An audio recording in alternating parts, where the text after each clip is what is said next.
Buenas noches, hermanos.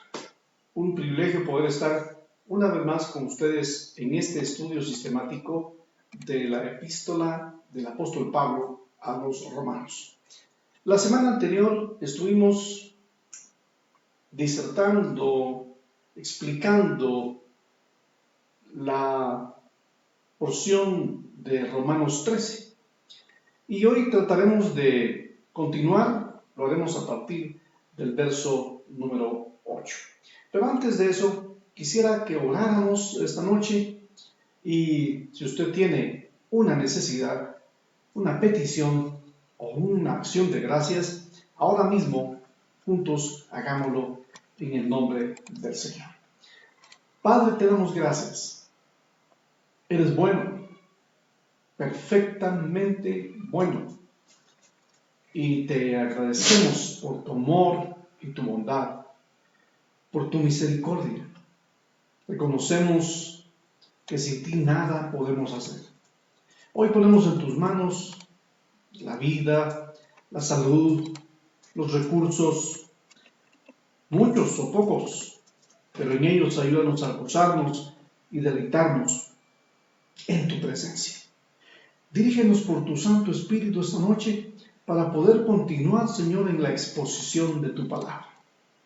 Porque ella, como dice el salmista, la exposición de tu palabra alumbra, ilumina. Ilumínanos, pues, Espíritu Santo. Damos así inicio a nuestro estudio del día de hoy, martes. Hoy estamos fecha 18 de agosto del año 2020. No recuerdo exactamente ahorita, pero vamos ya por más de 22 reuniones, sino que un poco más acerca del estudio de martes. Y espero que usted y yo podamos ser bendecidos con esta porción de las Escrituras. Leemos entonces el verso número 8 del capítulo 13 de Romanos. Dice, y vamos a recordar un poco, antes de entrar a la exposición de estos versículos, antes de explicarlos, recordaremos un poco de lo que ya el capítulo nos enseña. Pero leamos el texto como originalmente está escrito. Dice la versión, la Biblia de las Américas.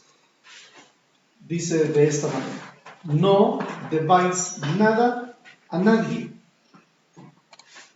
sino el amarnos unos a otros, porque el que ama a su prójimo ha cumplido la ley. Porque esto, entonces el apóstol pregunta, ¿por qué esto? No cometerás adulterio, no matarás, no hurtarás, no codiciarás, y cualquier otro mandamiento en estas palabras se resume de esta manera: amarás a tu prójimo como a ti mismo. El amor no hace mal al prójimo, por tanto, el amor es el cumplimiento de la ley.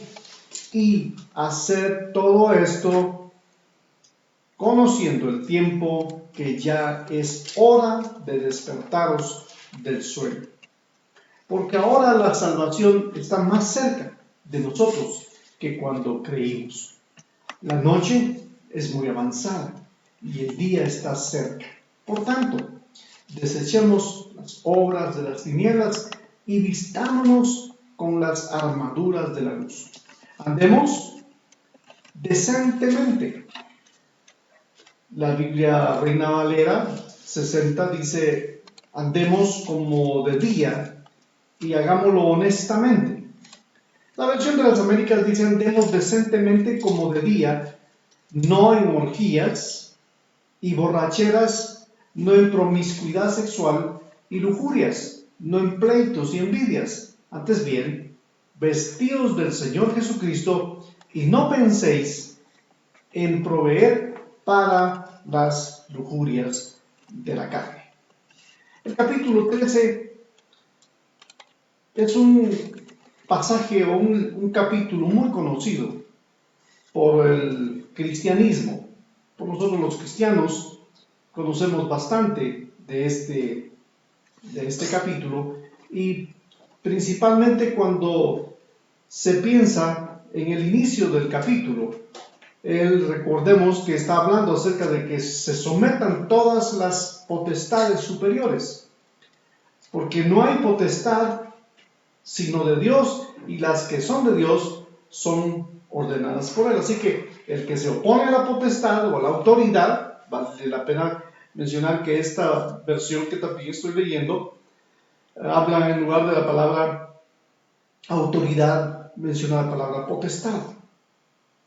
Y cuando la Escritura nos recuerda, la semana pasada vimos que cuando la Escritura nos recuerda que toda alma debe de someterse a las autoridades superiores, se está refiriendo prácticamente a la vida del cristiano y considerada cuidadosamente desde la perspectiva de las responsabilidades de cada cristiano.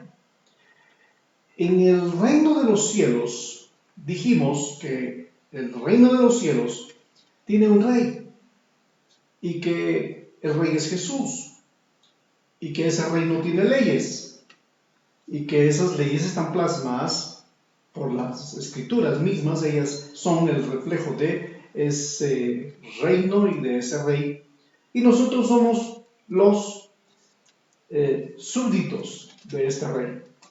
Hace unos días le mencionaba a una persona que buscaba cierta orientación y les mencionaba que el hecho de que mucha gente dice, y muchos cristianos dicen, que el diablo y su reino. Para empezar, el diablo no es un rey. Y entonces no podemos pensar que tenga un reino, porque no es rey. Y si pretende ser rey, es un rey impostor. Por eso es que se espera, en un futuro, al anticristo, que es realmente un impostor haciéndose pasar por el Mesías, el cual podría o va a engañar aún a Israel. Pero en nuestro caso, nosotros sabemos que nuestro Señor Jesucristo es el Rey, de quien nosotros gozamos el bienestar de saber que ahora hemos sido redimidos, que hemos sido comprados a precio de sangre, y que entonces nosotros ahora voluntariamente nos sometemos al Señor. Dice la Escritura, toda alma se somete. Eso implica que toda alma, aunque se refiere a los seres humanos, se refiere a la parte que conforma el alma de cada persona. Usted es una persona que está formado del mismo material con el que Adán y Eva fue formado. Todos fuimos formados del polvo de la tierra. Y allí Dios sopló hálito de vida. Y entonces puso en nosotros un cuerpo, y este cuerpo, que ahora Pablo también dice que es templo, y que no olvidemos que es templo del Espíritu Santo, este templo abriga en lo interno, digámoslo así, al alma. Y esta alma está conformada de tres partes: pensamientos, emociones, y los pensamientos pueden ser buenos o malos. De hecho, cuando habla de pensamientos, también la Biblia habla acerca de que todo pensamiento sea llevado cautivo a la obediencia de Cristo, porque cuando se levantan argumentos en contra del Evangelio, básicamente se levantan a nivel de la mente. Entonces los pensamientos son parte del alma. La otra parte que conforma el alma son nuestras emociones: alegría, tristeza, ira o miedo. Y con esas también nosotros podemos servir al Señor o rechazarlo. Pero la otra parte, aparte de los pensamientos y de las emociones, es la voluntad. Pero la otra parte vital de todo ser humano, que es donde Dios puso el hálito y es donde nosotros tenemos más la imagen de Cristo, la imagen de Dios, es que tenemos espíritu. Y Dios puso en nosotros entonces un espíritu, puso espíritu, alma y cuerpo. Pero también hay una parte que no mucho se comparte y que son pocos los que lo comparten, y también yo quiero compartir esta parte importante del Espíritu. Algunos dicen que debemos de tener 4 dedos de frente para tomar decisiones sabias. Pero básicamente eso, ¿dónde está? ¿En los pensamientos o en las emociones o en la voluntad? Pero resulta que cuando usted dice, hay algo en esa persona, que hay algo que no está bien en él. No son sus pensamientos, no son sus emociones, no es su voluntad. Es una parte que está en el espíritu del ser humano y que le voy a llamar yo la intuición. A veces decimos, yo intuyo que algo va a suceder o que está sucediendo, pero hay algo que intuimos, la intuición, que es algo que no se menciona mucho, pero que está también como parte del hombre. Y entonces dice el apóstol Pablo, queriendo llevarnos al camino de la verdad de Dios, no de la curiosidad, sino de la verdad. Él nos enseña entonces que toda alma debe de someterse a Dios. Cuando el apóstol Pablo habla acerca de las autoridades superiores o de las potestades superiores, realmente estaba hablando del dominio de un imperio, del dominio de un imperio soberano que tenía cierta preeminencia por encima de los demás. Pero se refiere realmente a cuando se habla acerca de las autoridades. En los días que Pablo está enseñando esto a los hermanos de Roma, realmente estaba pensando en los magistrados y en las distintas autoridades de la vida civil. Y son estas potestades, son estas autoridades las que realmente van a hacer que también mucha gente pueda establecer el reino de Dios en un lugar. Y son realmente este tipo de personas las que, cuando obedecen en sus funciones a Dios, se convierten en instrumentos en la mano de Dios. Por eso la Escritura, la semana pasada hablábamos acerca de que la autoridad que tienen les ha sido dada por Dios. Quiere decir que ellos son siervos de Dios. El presidente de cualquier país, los magistrados, los gobernadores, todas las autoridades civiles son siervos de Dios. Y si son siervos de Dios, deberían de conocer las Escrituras para no errar ni equivocarse tanto como sucede en todos los países del mundo. Quizás más hablamos de los países latinoamericanos. Eso no significa que los demás países no se equivocan con sus magistrados y sus presidentes, porque la historia nos enseña que también muchos de ellos han cometido atrocidades como dirigentes, y al hacer eso, realmente lo que hacen es que resisten lo que Dios quiere hacer a través de una nación si sus líderes se sometieran a Dios. O sea, cuando Pablo dice que nosotros nos sometamos a esas autoridades, también debemos de ver que esas autoridades estén obedeciendo a Dios.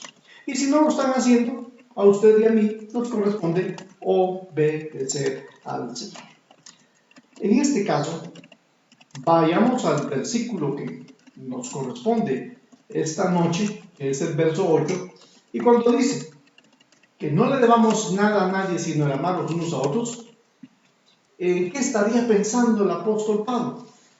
Algunos creen que este modo de expresarse cierra cierta ironía o burla, como que si Pablo, al haberlo dicho, estaba respondiendo a la objeción de quienes alegaban que se sobrecargaba a los creyentes al imponerles más mandamientos o más de la caridad o del amor que deberían de mostrar.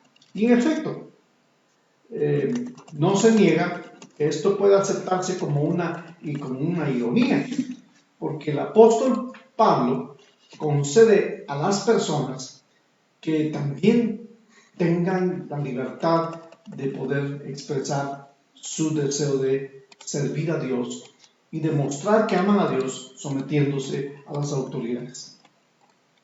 A mí me parece que cuando este texto está hablando de no debáis a nadie nada, sino el amaros unos a otros, realmente es un mandato en donde se exige obediencia también, no solo a los cristianos, también se está pidiendo obediencia a los que están en eminencia, a los príncipes, como también a todos los reyes. Si todos los seres humanos nos amáramos, como es el deseo de tanta gente que en el ideal uno se confunde y se frustra, y escuchaba hace muchos años a un hermano decirme, ¿y por qué no todos los que profesan cualquier religión nos unimos para amarnos? Porque, bueno, aunque el término popular dice que todos los caminos llevan a, no es cierto. Hay solo un camino y ese camino se llama Jesús. Así que el apóstol Pablo está diciendo que cuando dice que no le debamos nada a nadie, también se refiere al hecho de que nos amemos unos a otros, pero que también eso suceda a todo nivel de una nación. Que el pueblo que pueda expresar respeto hacia sus autoridades sea por correspondencia de que también los que están en autoridad respeten al pueblo. Y en ese sentido, el apóstol Pablo está pidiendo que la caridad, el amor, sea visto como algo que se puede disfrutar para que vivamos con tranquilidad y que esa tranquilidad la podamos disfrutar todos. Así que quienes violan la ley y violan también la ley del amor y que intentan hacer toda clase de inventos por negar el hecho de que es un mandamiento, Dios pide que amemos al Señor en primer lugar, pero que también nos amemos unos a otros. Porque el que ama a su prójimo cumple la ley. El propósito de Pablo cuando dice esto también es reducir todos los mandamientos a una ley. Y es la ley del amor. Para que nos demos cuenta que podemos obedecer esto, es necesario entonces cumplir con este mandato. No debáis nada a nadie, sino el amaros unos a otros. Y en el amarnos entonces unos a otros, también Pablo dice, porque el que ama al prójimo cumplió la ley. En esto de amar al prójimo, quisiera detenerme un instante, porque tenemos un concepto equivocado de amar al prójimo. Si usted allí donde está junto a su familia, su esposa, o su esposo, o sus hijos, o con algún amigo, o quizás están en grupo, como un grupo interesado en estudiar las Escrituras, junto a nosotros, pregúntale que está a su lado, ¿quién es tu prójimo? Y estoy seguro que la respuesta que usted ya está por responder o ya la tiene en mente es, bueno, mi prójimo es el más próximo, el más cercano. Y cuando revisamos las Escrituras desde la perspectiva de la pregunta que a Jesús le hicieron, Señor, ¿y quién es mi prójimo? Y Jesús utiliza la enseñanza de aquel hombre que va en el camino y que fue asaltado por unos hombres y que lo dejaron medio muerto. Y pasando por allí y viniendo, dice, del templo, o sea, venía de Jerusalén, venía del templo, pasa era un sacerdote, era un ministro, era un líder religioso. Y cuando pasa y ve a este hombre maltrecho, casi perdiendo la vida, dice que lo ve y lo rodea y pasa de largo. Pero luego viene otro, también en el mismo sentido, un líder también de la época, y cuando lo ve, pues también se hace de la vista, como decimos, de la vista gorda. Pero luego viene una tercera persona, y ahí es donde usted ya recuerda de qué estamos hablando, ¿cierto? Y entonces hablamos acerca del buen samaritano. Bueno, la verdad que la Biblia nunca habla del buen samaritano, habla de un samaritano, que la actitud que tuvo fue buena, y por eso se le conoce como el buen samaritano, eso sí es cierto. Pero no se menciona en la Biblia que haya un buen samaritano, porque entonces tendríamos que buscar si había también un mal samaritano, y seguro que lo podríamos encontrar. Pero pasa un samaritano, entonces pasó un sacerdote, luego un levita, y ahora aparece un samaritano, y él, teniendo misericordia de aquel hombre herido, se detuvo, lo atendió, ungió sus heridas, lo subió a su cabalgadura y lo llevó a un mesón, y allí pide que lo cuiden. Él tiene que seguir su camino. Este samaritano se ve que era un hombre de empresa, de comercio, o usted piensa que era un turista. La verdad es que este hombre atiende al hombre herido. El samaritano no es el herido, el samaritano es el que lo atiende a este hombre desconocido. Lo lleva a este lugar y ahí dice, cuídenlo y todo lo que necesite, lo voy a parafrasear, y si necesita incluso llamar a su casa para decir que está en un lugar porque lo lastimaron y está hospitalizado, o está en un lugar en donde lo tienen cuidando y que pronto llegará. Si él hace una llamada, y si es por cobrar al 147-100 o 100-147, o al 911, que lo pongan a su cuenta y se va. Y que cuando regrese, si algo más gasta este herido, si algo más gasta, deja dicho este samaritano, pónganlo a mi cuenta. Parece que era un hombre conocido en el lugar, porque se ve que tiene crediticio. Jesús pregunta, ¿quién de los tres es el prójimo de aquel hombre? Y responden los discípulos, el que hizo o el que tuvo misericordia del hombre herido. ¿Quién es el prójimo? ¿Es mi próximo, el que está herido, el que está necesitado? La Biblia dice que según la respuesta de los discípulos y que Jesús ratifica con un sí, con un ok, diríamos en inglés, el prójimo es usted, soy yo. Nosotros somos el prójimo de los demás. Nosotros debemos de mostrarnos el prójimo de los necesitados. Mi prójimo no es mi vecino de mi izquierda y de mi derecha, o el que vive enfrente, aunque enfrente de nuestra casa no vive nadie. Pero a nuestros lados y a nuestro alrededor tenemos muchas familias. Que yo podría decir, mi prójimo es Juan, mi prójimo es Romeo. Pero resulta que el prójimo de Juan y el prójimo de Romeo es Diego Estuardo. Yo soy el prójimo de ellos. Así que lo que Pablo enseña ahora, y creo que voy a ir deteniéndome y vamos a tener que continuar la próxima semana en este pasaje que estamos tratando de entender, porque dice, porque el que ama al prójimo cumple la ley. Una manera de cumplir con la ley o con las leyes de Dios y con el poder obedecer las escrituras es amando al prójimo. Y que entonces, ¿qué es amar al prójimo? Pues es amarse a usted mismo también.